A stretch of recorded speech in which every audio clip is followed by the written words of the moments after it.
आप सभी लोग कैसे हैं? उम्मीद है सभी लोग बढ़िया होंगे।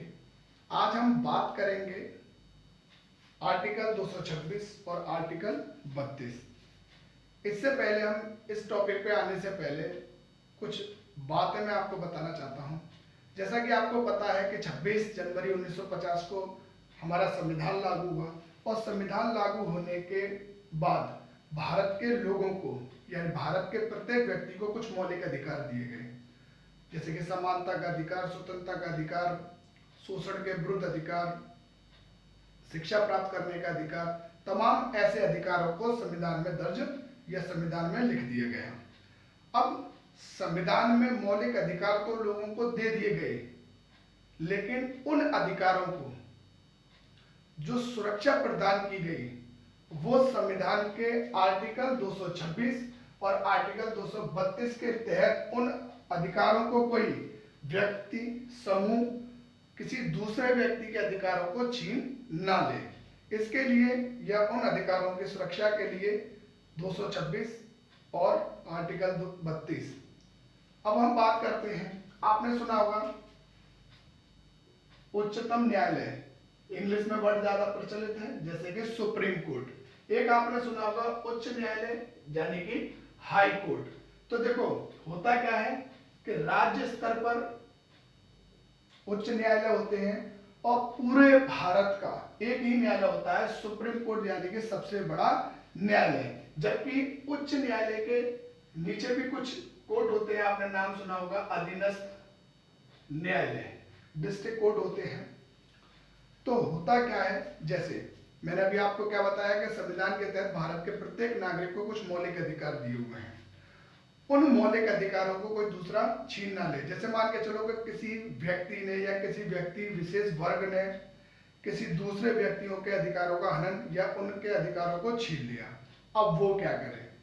तो होता क्या है कि अपनी आवाज को, अपने मौलिक अधिकारों का अगर हनन हो रहा है या अपने मौलिक अधिकारों को कोई दूसरा व्यक्ति या कोई दूसरा समाज उनको छीन रहा है, तो अपनी समस्या को हाई कोर्ट में जिस माध्यम से हम ले जाना चाहते हैं, अपनी समस्या को,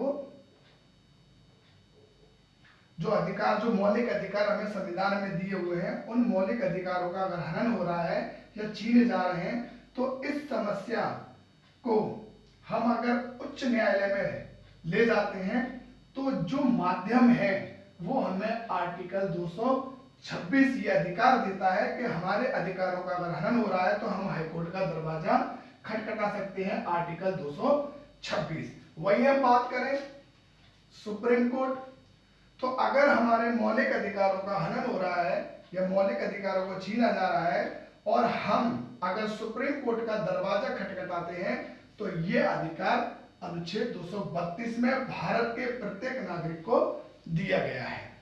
अब आर्टिकल चाहे 32 हो या 226, ये 5 प्रकार के रिट जारी करता है। रिट कितने प्रकार की? 5 प्रकार की। 5 प्रकार की रिट क्या होती है? रिट को हिंदी में बोलते हैं लेख। क्या बोलते हैं? लेख। अब 5 प्रकार की रिट कौन सी होती है मैं आपको बता दूं। एक होता है बंदी प्रत्यक्षीकरण, बंदी प्रत्यक्षीकरण पहला। दूसरा होता है आपका परमादेश। तीसरा जो होता है आपका सॉरी प्रतिषेध।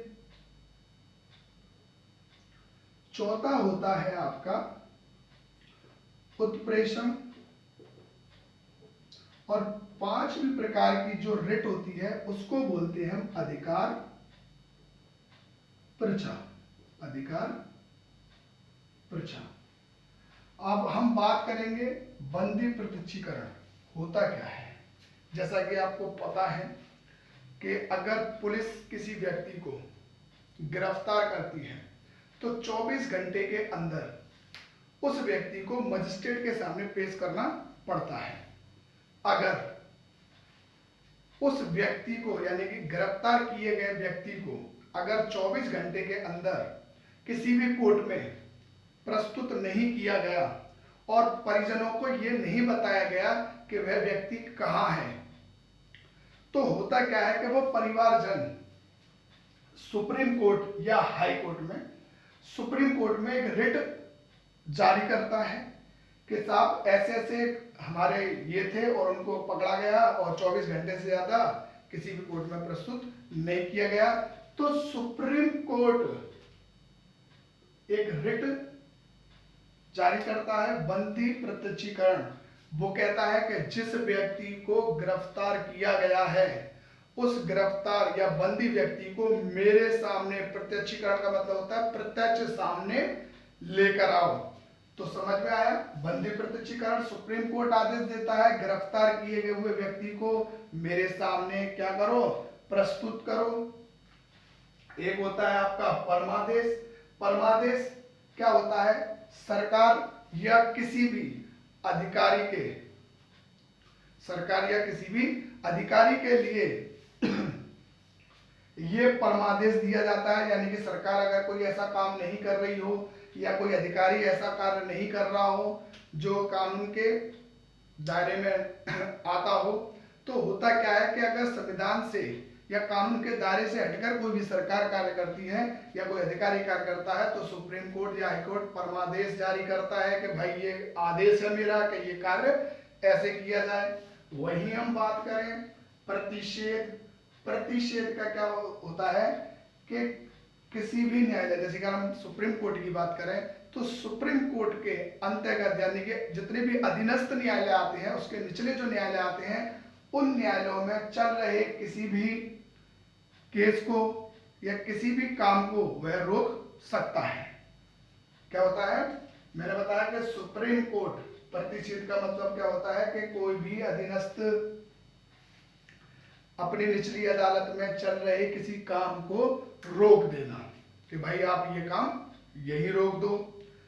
अब आता है आपका उत्प्रेषण। उत्प्रेषण क्या होता है कि जो सुप्रीम कोर्ट ने काम को रोक दिया है कि भाई जो काम मैंने आपसे रोकने की कही है अब उस काम को आप मुझे दो, यानी कि अब उस पर काम मैं करूंगा, उस पर सुनवाई मैं करूंगा, वहीं उसको बोलते हैं हम क्या, उत्प्रेषण। अब आता है आपका अधिकार पृच्छा। अधिकार पृच्छा क्या होती है, तो अधिकार पृच्छा का मतलब होता है कि सुप्रीम कोर्ट, जैसे मान के चलो कि अगर कोई अधिकारी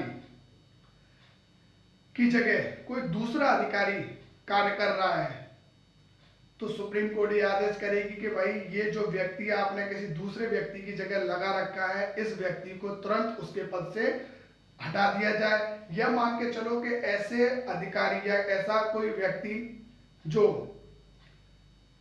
अधिक यानी कि जो ऐसी सरकारी नौकरी पर लग गया हो जो उसके योग्य ना हो, तो सुप्रीम कोर्ट जो जारी करता है रिट, वो क्या होता है, अधिकार पृच्छा कि ये जो व्यक्ति इस पद पर लगा हुआ है तुरंत इस पद को खाली कर दिया जाए क्योंकि ये व्यक्ति क्या है, अयोग्य है। तो आपके समझ में आया होगा उच्चतम न्यायालय और उच्च न्यायालय आर्टिकल 226 और आर्टिकल 32 हमारे मौलिक अधिकारों को सुरक्षा प्रदान करने के लिए संविधान में दो तरीके के ये आर्टिकल दिए हुए हैं। अगर हम उस समस्याओं को हाई कोर्ट में ले जाते हैं तो आर्टिकल 226 के तहत उनका ले जाएंगे और वहीं उस समस्या को अगर हम सुप्रीम कोर्ट में ले जा सकते हैं तो आर्टिकल 32 के तहत उस समस्या को ले जा सकते हैं।